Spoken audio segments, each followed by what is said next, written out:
നമ്മൾ പല പാത്രത്തിൽ കഴിച്ച് ഒരു ബ്ലാങ്കറ്റിനകത്ത് ഉറങ്ങിയവരല്ലേടി. നെവിൻ പറയാണ്. അപ്പം നൂറ പറയാം അനീഷേട്ടനോട് പറ, അപ്പോഴത്തേന് ഇങ്ങോട്ടൊരു ബ്ലഷ് ഉണ്ടെന്ന്. അനീഷേട്ടനും അവളും ലിവിങ് ടുഗദർ അല്ലേന്ന് ചോദിച്ചാൽ മതി. 3 മാസം ലിവിങ് ടുഗദറാ നെവിൻ പറയുക. നെവിൻ അക്ബറിനെ നോക്കി പറയാം, ഒരു മന്ത്രവാദി ഇരുന്ന് മന്ത്രങ്ങൾ ഇങ്ങനെ ജപിച്ച് കൂട്ടി ഇങ്ങനെ പറയുന്ന കണക്ക് ഇരിക്കുന്നുണ്ടെന്ന്. ഒരു ക്രൂര മുഖമെന്ന് പറയുന്നുണ്ട്. അപ്പോൾ അക്ബർ പറയാണ്, ക്രൂര മുഖം എൻ്റെ വാപ്പാടെയാണ്, എൻ്റെ ഉപ്പാടെ മുഖമാണ് എനിക്കെന്ന് പറയുന്നുണ്ട്. എൻ്റെ ഉമ്മാടെ മുഖം എത്ര രസമാണ്.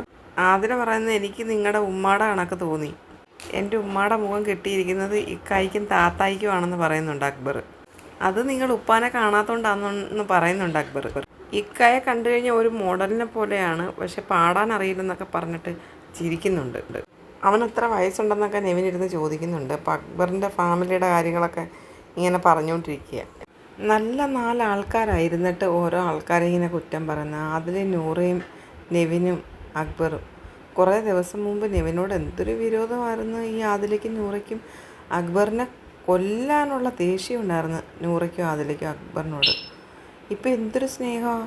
ഒറ്റ ദിവസം കൊണ്ട് ഇവരെല്ലാം മറന്നോ? ഒരാൾ ഇവർക്ക് എതിരായപ്പോഴത്തേന്, അല്ലെങ്കിൽ ഒരാളോട് പിണക്കം വന്നപ്പോഴത്തേന് പിന്നെ മുന്നേ പിണങ്ങിയ ആൾക്കാരുമായിട്ട് എല്ലാവരുമായിട്ടും പോയി അങ്ങ് ഇണങ്ങി. അവരിത്രയും പേരുടെയും കൂടെ ഒറ്റ ആൾ ശത്രുവായി അനുമോള്.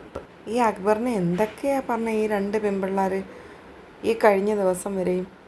ഇന്നലെ അനുമോളോട്ട് പിണങ്ങിയ ആ സമയം മുതൽ അക്ബറിൻ്റെ അടുത്ത് ഭയങ്കര സ്നേഹം കാണിക്കുന്നു. ഇപ്പോൾ ഒരു നിലപാടുമില്ല.